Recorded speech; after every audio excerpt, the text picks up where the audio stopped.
오늘 사도행전 17장 24절에서부터 27절까지의 말씀의 제목은 천지의 주제시니 하는 말씀의 제목으로 함께 은혜 받는 시간 되시도록 하겠습니다.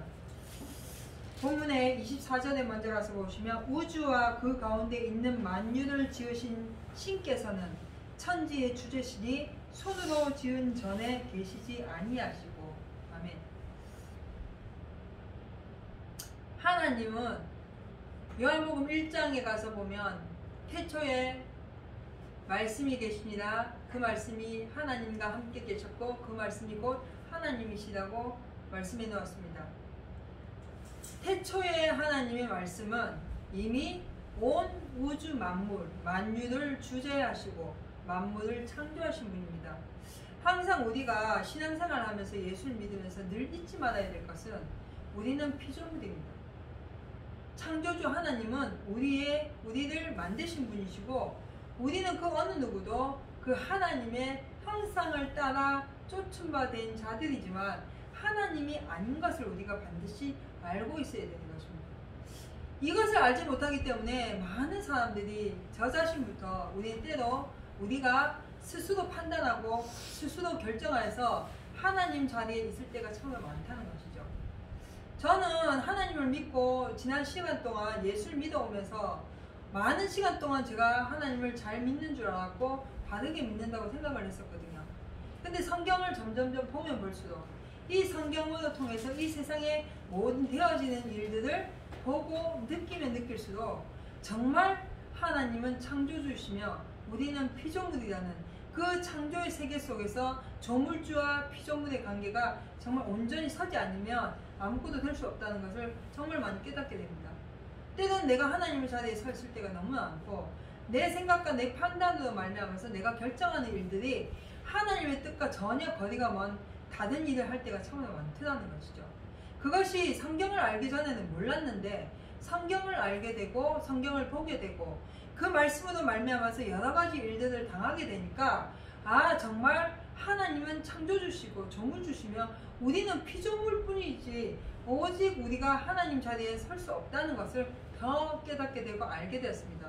오늘 이 본문의 말씀 가서 보면은 사도행전을 통해서 사도 바울로 말씀하신 이 말씀들이 우리에게 더 확실하게 알게 하시는 것은 하나님은 만유의 주제시라는 것이죠. 하나님은 만유를 창조하신 분이에요. 그냥 단순하게 창세기 1장에 있는 말씀처럼 하나님이 천지를 창조하셨느니라, 그러니까 우리가 살아가는 이 세상을 창조하신 분이다 라고 끝이는 것이 아니라, 하나님은 이 세상 온 만유, 온 전체를 통틀어서 이 세상뿐이 아니라 우리가 보지 못하는 세상까지 창조하신 창조주라는 것입니다. 그렇기 때문에 그 창조주의 역사, 그 창조주의 뜻을 우리가 온전히 알지 못함으로 말미암아서 평생 동안 살면서 평생 살아가면서 죽는 날까지 하나님 뜻을 알지 못하고 그 섭리를 발견하지 못하고 진리 가운데 거하지 못함으로 말미암아서 결국은 멸망 가운데 이르고 마는 존재들이라는 것이죠. 태어나면서부터 우리가 종기 여김을 받았고, 태어나면서부터 지금까지 하나님의 은혜와 사랑과 은총 가운데 거한 것은 우리가 잘해서 그런 것이 아니라 하나님이 우리를 불러주셨기 때문이고, 하나님이 하나님을 알 수 있도록 인도해 주셨기 때문이거든요. 그런데 때로 우리가 그 하나님을 믿고 예수 그리스도를 알고 교회를 다니고 성경을 보므로 말미암아서 여러 가지 영육 간의 육신의 여러 가지 일들이 풍족해지고 넉넉해지고 좋아지다 보니까 우리가 하나님의 자리에 서서 조물주 하나님과 우리의 관계를 망각하고 살 때가 너무 많다는 것입니다. 오늘 이 본문의 말씀을 통해서 우리가 알아야 될 것은 하나님은 천지의 주제십니다. 만유를 주관하시고 만유를 창조하신 분입니다. 그것이 온전히 우리 마음에 성립이 되지 아니하면 우리는 여전히 우리가 하나님 자리에서 판단하고 하나님의 자리에서 결정할 때가 너무 많다는 것이죠. 그것이 그 성경에 가서 보면 자기 마음을 믿는 자가 되는 것이고 자기 마음대로 신앙생활하는 자가 되고 마는 것입니다. 그래서 25절 가서 보니까, 또 무엇이 부족한 것처럼 사람의 손으로 섬김을 받으시는 것이 아니니 이는 만민에게 생명과 호흡과 만물을 친히 주시는 자이십니다. 아멘. 우리는요, 단 한 순간도 하나님이 우리에게 생명과 호흡과 이 만물의 모든 되어지는 것을 주시지 않으면 살 수가 없습니다. 단 10분도 공기가 없으면 살 수가 없고 물을 먹지 못하면 살 수 없는 존재들입니다. 근데 우리가 이걸 너무나도 망각하고 살아가고 있다는 것입니다. 내 스스로 아무것도 할 수 없는데 마치 내가 모든 것을 다 할 수 있는 것처럼 살아가고 있다는 것이죠. 그러다 보니까 그것이 너무나도 많은 일들로 팽배해지고 악한 것으로 나가다 보니까 이 악이 점점점 악해져서 이제는 더 이상 어떻게 손 쓸 수 없는 그런 지경에까지 가 있더라는 거예요. 이 세상이. 그래서 이 세상이 너무나도 악하고 이 세상이 너무나도 하나님 보시기에 정말 저주받을 만한 그런 곳이기 때문에 하나님이 이 시간 또 날마다 순간순간 우리에게 말씀하시면서 깨닫게 하시는 것은 이 세상이 다가 아니라는 것, 여기가 영원하지 않다는 것, 그래서 영원한 곳을 예비하시고 준비하셔서 그곳으로 인도해 주신다고 계속해서 말씀을 하시는 건데, 우리가 이 말씀을 믿지 못하는 것은 결국은 창조주 하나님을 온전히 알지 못하기 때문입니다. 그 하나님을 온전히 알지 못하기 때문에 내가 피조물이라는 것을 망각하고 있기 때문에, 피조물이 마치 조물주처럼 망각하고 살아가고 있기 때문에 이 모든 일들을 원망하고 불평하고 두려워하고 나가고 있다는 겁니다. 하나님은 창조주이십니다. 그래서 전도서에 가서 보면 너희 청년의 때에 창조주를 기억하라 했거든요. 우리가 지금보다 내일보다 지금이 청년이잖아요. 맞죠? 10분 뒤보다 지금이 청년입니다. 우리가 한 살, 한 시간, 한 때라도 젊었을 때 그 순간순간 창조주 하나님을 기억해야 되는데, 왜 그냥 주님 기억합니다. 하나님 감사합니다. 하나님 내가 알고 있는지 아시지요? 라고 되는 것이 아니라 그 창조주 하나님은 오직 이 말씀 속에서 역사한다는 거예요. 그래서 이사야 45장 15절 가서 보니까 주는 스스로 숨어 계신다고 했어요. 하나님은요 말씀 속에 숨어 계신데 그 말씀은 이 온 우주 만물의 섭리 속에서 역사한다는 거예요. 그래서 우리가 나고 자고 먹고 마시고 하는 모든 일들 가운데 하나님이 역사하시는 것을 발견해야 돼요. 그 발견을 우리가 성경을 보고 성경을 듣고 말씀에 순종하고 나갈 때, 이 말씀대로 되어지는 모든 일들을 감사하고 나갈 때 비로소 창조주 하나님을 볼 수가 있는 것입니다. 그래서 요한 1서에 가서 보면 예수 그리스도에 대해서 생명의 말씀에 관하여서는 우리가 본바요 우리 스스로 만진 바가 있거든요. 그럼 우리가 지금 현재 2000년 전에 예수님을 보지 못했지만, 2000년 전에 예수님을 만나지 못했지만, 만지지 못했지만 이 말씀으로 역사하시는 예수 그리스도를 만지고 봐야 된다는 거예요. 그래서 그 속에서 예수님을 통해서 말씀하시는 하나님을 알아야 된다는 것입니다. 오직 창조주 하나님 앞에 나갈 수 있는 길은 예수 그리스도 외에는 그 어떤 이름도 주신 바가 없기 때문에 우리는 예수님을 믿으면서 예수께서 말씀하신 이 말씀 자체를 믿고 따르고 순종하고 나갈 때 비로소 창조주의 세계, 창조하신 그 섭리, 하나님의 그 놀라우신 역사를 볼 수가 있게 되는 것입니다. 근데 그 말씀을 덮어둔 채로, 그 말씀을 보지 않은 채로 내가 하나님을 만나고 하나님께 기도하고 하나님께 나갈 수 있다고 얘기하는 것은 우리의 오만이고 교만이라는 것이죠. 저는요 기도하면 다 이뤄주시는 것에 대해서 항상 감사했고, 그러다 보니까 기도하면 다 되는 줄 알았어요. 뭐든지. 맞아요. 기도하면 다 됩니다. 그런데 실질적으로요 내가 기도할 줄도 알고 전도할 줄도 알고 말씀 전할 줄도 알고 다 할 줄 알았는데 정작 어떤 문제가 탁 부딪히면요 믿음이 안 생겨요. 어떤 문제가 탁 부딪히면은 두려움이 먼저 오는 겁니다. 왜요? 창조주 하나님을 온전히 알지 못했거든요. 성경의 섭리, 말씀의 섭리, 이 세상이 되어져가는 모든 일들을 통해서 숨어 계신 하나님을 찾지 못했기 때문이었거든요. 그래서 이제 우리가 하나님의 말씀 속에 숨어 계신 하나님, 이 세상의 모든 이치 가운데 숨어 계신 하나님을 자꾸 발견해야 돼요. 자꾸 만나야 돼요. 자꾸 깨달아야 됩니다. 그렇게 하기 위해서는 내가 그냥 성경을 많이 읽고 깨닫게 해주시옵소서 기도하는 것이 아니라 내가 그 섭리 속에 순종해야 되는 겁니다. 그 이치 안에, 그 섭리 안에, 그 진리 속에 내가 순종하고 나갈 때 그 진리로 말미암아서 나의 모든 신앙이나 나의 모든 삶의 자유를 얻을 수 있다는 것입니다. 그것이 하나님의 역사고 그것이 성경의 역사거든요.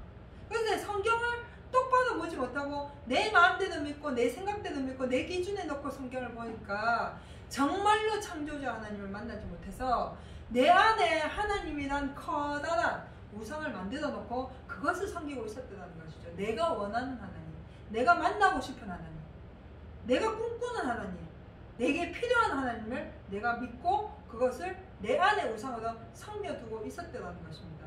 오늘 이 본문의 말씀에 사도 바울이 반드시 말한 것이, 분명히 말한 것이 뭐냐면 그분은 창조주라는 것, 그분은 만유의 주제시라는 것, 그분은 이 모든 세상의 주인이라는 겁니다. 그러면 우리는 두려워할 게 없는데 그래도 두렵다는 것이죠. 그래도 지진이 오면 두렵고요, 그래도 이 질병이 오면 두렵고, 그래도 내게 돈이 떨어지면 두렵고, 내게 질병이 오면 두렵다는 겁니다. 왜요? 여전히 우리는 육신에 매여서 이 사망의 그늘에 앉아있는 몸이기 때문이거든요. 그러면 이 사망의 그늘에서 벗어날 수 있는 길은 여전히 우리는 말씀을 볼 수밖에 없다는 거예요. 성경을 볼 수밖에 없다는 거예요. 성경 속에 계시는 하나님을 만날 수밖에 없다는 것입니다. 그래서 이사야 44장 잠깐 가서 보시겠습니다.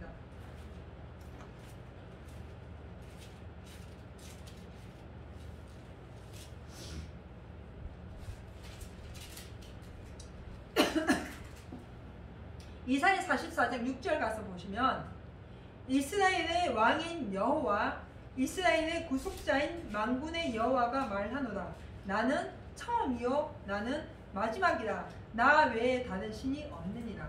아멘. 하나님은 처음이시고 그리고 또한 하나님은 마지막이에요. 그러면 우리가 어딜 가든 무엇을 하든 어떤 상황에 있든지 간에 나보다 더 나를 아시는 분입니다. 나보다 더 내 형편을 아시는 분이에요. 그럼 우리가 내 형편을 하나님 앞에 아뢰고 내 형편을 하나님 앞에 말씀드리는 것이 내가 앉아서 주여 내 형편 아시지요 도와주십시오 하나님 해줄 줄 믿습니다 이게 아니고, 나를 누구보다도 잘 아시는 그 하나님을 정말로 성실히 경외하는 것, 정말 내 마음과 뜻과 힘과 정성을 다해서 그 하나님을 경외하는 거예요. 그렇게 하면 나를 누구보다도 가장 잘 아시는 하나님이 내게 복 주신다고 말씀하셨거든요. 그래서 우리는 그 하나님을 성실로 식문을 삼아냈거든요. 그 하나님의 말씀을 정말 귀히 여기고 그 하나님의 말씀을 정말 존귀히 여겨서 그 말씀 속에 들어가고자 애쓰고 힘쓰고 나가야 된다는 것입니다. 그것이 기본적으로 안 되어 있기 때문에 내 생각과 조금만 달라지면 불평이 나오고 내 생각과 조금만 다른 어떤 모습들이 나타나면 원망을 하게 돼 있거든요. 그런데 성경을 보면서도 여전히 내 생각 안에 갇혀 있으면 그 성경도 여전히 원망으로 불평으로 뿐이 나타나지지 않는다는 거예요. 하나님의 말씀은요 온전하실 것이고 하나님의 말씀은 처음이고 마지막입니다. 하나님의 말씀은 창조주입니다. 하나님의 말씀은 예수 그리스도예요. 하나님의 말씀은 우리 온 인류를 구원하시는 말씀입니다. 하나님은 절대 우리를 죽이시지 않거든요. 하나님은 우리에게 말씀 주신 것이 우리를 죽이기 위해서 주신 말씀이 아니라 우리를 살리기 위해서 주신 거예요. 우리에게 복 주시기 위해서 주신 것이고 우리를 불쌍히 여기시기 위해서 주신 말씀이거든요. 그러면 우리는 그 말씀에 순종할 뿐이죠. 그 말씀에 복종할 뿐이라는 거예요. 그럼 내가 그 말씀에 순종하고 복종하려면 말씀을 봐야죠. 말씀을 들어야죠. 이 말씀에 내가 순종하려고 노력해야 된다는 겁니다. 나는 알 수 없지만 하나님 아시니까, 나는 알 수 없지만 하나님 능력 주신다 했으니까, 나는 연약하지만 하나님 강하게 하신다 했으니까 그 말씀을 믿고 우리가 한 발자국 한 발자국 나아가게 되면 강하고 담대한 믿음을 설 수 있는 힘을 주시고 능력을 주셔서 하나님은 우리를 독수리 날개 품듯이 품어주시고 인도해 주신다는 겁니다.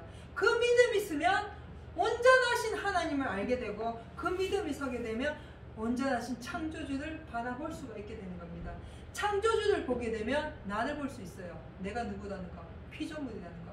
창조주를 보지 못하면 내가 피조물이라는 인식을 하지 못하게 되니까 여전히 하나님의 형상대로 지으심을 받은 우리는 하나님 자리에서 판단하고 정죄하고 불평하고 원망하는 자리에 들어갈 수밖에 없다는 겁니다. 이제 우리는 감사해야 됩니다. 이제 우리는 기뻐해야 돼요. 근데 내 생각대로는 안 되잖아요. 내 뜻대로는 안 되잖아요. 그러기 때문에 말씀 속에 우리가 자꾸 들어가려고 노력을 해야 된다는 거예요. 요한복음 잠깐 가서 봅니다. 요한복음 12장 47절.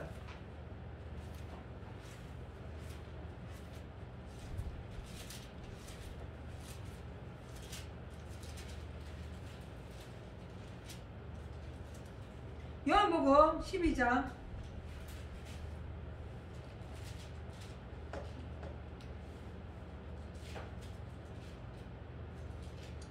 47절부터 가서 보시면 사람이 내 말을 듣고 지키지 아니할지라도 내가 저를 심판하지 아니하노라. 내가 온 것은 세상을 심판하려 함이 아니요 세상을 구원하려 함이로다. 아멘. 예. 예수님께서 이 세상에 오신 것은요 심판하려고 오신 게 아닙니다. 왜요? 이 세상은 이미 심판을 받았다 돼 있어요. 이 세상은 이미 멸망이에요. 우리가 태어나서 죽는 날까지 그 사망의 그늘에 앉아 살다가 죽으면 끝이에요. 불못입니다. 그런데 예수님께서 친히 육신의 몸을 입고 우리에게 나타나신 이유는 우리를 구원하시기 위해서, 우리에게 생명을 주시기 위해서, 우리에게 영생을 허락하시기 위해서 주신 것이거든요. 그래서 48절 가서 보니까 나를 저버리고 내 말을 받지 아니하는 자를 심판할 리가 있으니 곧 나의 한 그 말이 마지막 날에 저를 심판하네요. 아멘. 이 말씀이 결국은 우리를 심판하는 거예요. 그러면 말씀을 알면 그 말씀에 순종할 때 하나님의 긍휼하심을 잊게 되는 것입니다. 그래서 야고보서에 가서 보면 뭐라 했냐면 긍휼은 심판을 이기고 자랑한다 했거든요. 말씀에 순종하는 자는 하나님의 긍휼하심을 잊게 됩니다. 말씀에 순종하려고 하는 자는 하나님 불쌍히 여기시거든요. 그래서 그 말이 마지막 날에 저를 심판하고 내가 내 자유로 말한 것이 아니요 나를 보내신 아버지께서 나의 말할 것과 이룰 것을 친히 명령하여 주셨으니 나는 그의 명령이 영생인 줄 아노라. 그러므로 나의 이르는 것은 내 아버지께서 내게 말씀하신 그대로 이르노라 하시니라. 예수님도 오셔서요 하나님이 명령하신 대로 하셨습니다. 예수님도 오셔서 그 명령대로 순종하셨을 때 하나님께서 그들을 부활시켜 주신 것이거든요. 그러면 우리가 예수의 제자로 예수님의 그 뒤를 따라가는 그런 사도로 나갈 때 예수님께서 가신 십자가를 우리가 지고 나가야 돼요. 예수님이 하셨던 행동을 우리가 그대로 해야 돼요. 예수님께서 뭐라 말씀하셨냐면 너희는 나보다 더 큰 일을 할 수도 있겠거든요. 맞죠? 예수님이 제자들을 교육시키시고 말씀하시면서 그들에게 말씀하실 때 너희가 나보다 더 큰 일을 하고 내가 너희에게 큰 것을 맡긴 데 있어요. 그럼 우리가 그것을 맡은 자들이거든요. 그럼 그걸 맡은 자들이 그 맡은 것을 충성을 하지 못하면 내가 하나님 자리에 서 있는다는 것이죠. 창조주와 조물주의 관계, 조물주와 피조물의 관계가 끼어져 버린다는 거예요. 왜? 내가 창조주처럼 행동을 해버리니까. 내가 모든 것을 결정하고 내가 모든 것을 판단해서 내 생각대로 내 마음대로 모든 것을 결정해버리니까 이제는 우리가 이 세상에 살아가는 모든 일들 가운데 하나님의 섭리에 맡게 됩니다. 하나님의 뜻에 순복해야 돼요. 하나님 뜻대로 되어지는 것에 대해서 감사하고 나가야 됩니다. 그것이 비록 내게 혹 손해보는 일이 될지라도, 그것이 내게 혹 부당한 일이 될지라도, 그것이 내게 혹 슬픈 일이 될지라도 하나님 앞에서 우리가 감사하면 모든 문이 열리게 되어 있습니다. 하나님 앞에서 우리가 찬송하면 모든 문이 열리게 되어 있어요. 그 모든 문이 열리는 것은 바로 창조주와 조물주와 피조물의 관계가 온전히 자리 잡고 있는 거예요. 하나님은 만유의 주제십니다. 만유의 주인이세요. 만유라는 것은 이 세계 외의 모든 세계를 얘기하는 거예요. 이 모든 세계의 주인이시거든요. 그 모든 세계의 주인께서 하신 말씀이 뭐냐면 우리를 구원하셔서 영원한 생명을 데리고 가주신다고 약속하신 거예요. 나 같은 거 아무것도 쓰잘데기 없고 죽으면 끝날 나를 하나님이 불쌍히 여기시고 사랑하셔서 영원한 생명으로 인도해 주시겠다고 약속해 놓으신 것이 바로 이 성경 속에 있기 때문에 우리는 이 성경을 정말 존귀히 여기고 이 성경을 정말 성실을 다해서 믿고 따르고 순종해야 된다는 것입니다. 그렇게 할 때 하나님과 우리의 관계는 온전히 서게 되는 것입니다. 우리는 이제 내년이 되면 또 새해가 오고 일주일 뒤면 새해가 오고 이 2020년 여러가지 코로나나 질병이나 여러가지 일들로 우린 다 지쳐있지만 그럴지라도 우리 믿음이 오직 창조주이신 하나님 앞에 설 때에 모든 것들이 우리 앞에서 축복으로 돌이켜지고 축복으로 내게 화답이 되어진다는 것이죠. 그래서 시편에 있는 것을 말씀 보면 내 우편에 내 잡힌이 천인이 만인이 넘어지고 자빠질지라도 이 재앙이 결코 우리에게 다가오지 못한 데 있습니다. 또 또한 이스라엘 백성이 강야에 들어가기 전에 출애굽할 때도 애굽에 10가지 재앙이 임했을 때도 고센 땅에는 빛이 임했고 마지막 장제를 치는 재앙이 올 때도 고센 땅에 있는 그 이스라엘 백성들에게는 개도 그 혀를 움직이지 않도록 축복하셨댔어요. 그런 역사가 우리에게 임하려면 우리는 창조주 하나님을 섬겨야 됩니다. 창조주 하나님을 존귀히 여겨야 됩니다. 그렇게 하는 것은 바로 내가 존귀히 여깁니다. 하나님 창조주이십니다. 내가 감사합니다. 이것이 아니라 내가 오직 하나님의 말씀에 순종하기 위해서 애쓰고 늘 감사하고 나갈 때 모든 문이 열어지게 됩니다. 그런 자리에 들어가시는 여러분과 제가 되시기를 주님의 이름으로 부탁드리겠습니다. 아멘. 기도하시겠습니다. 사랑과 은혜로우신 만군의 하나님 아버지 감사합니다. 하나님께서 오늘 우리에게 말씀하신 그 말씀이 우리에게 생명이 되게 하시고 우리에게 능력이 되게 허락해 주시옵소서. 우린 참나 부족해서 연약해서 어디서 가서 날마다 하나님을 잊어버리고 또 그 하나님의 뜻을 깨닫지 못할 때가 참 많지만 그러나 하나님께서 여전히 우리를 사랑하시고 여전히 우리를 긍휼히 베풀어 주셔서 오늘도 귀한 말씀 주시니 감사합니다. 이 말씀을 통해서 다시 새 힘을 얻을 수 있는 우리가 될 수 있도록 주님 축복해 주시옵소서. 모든 것 감사드리며 거룩하신 예수님 이름으로 기도 올려옵나이다. 아멘.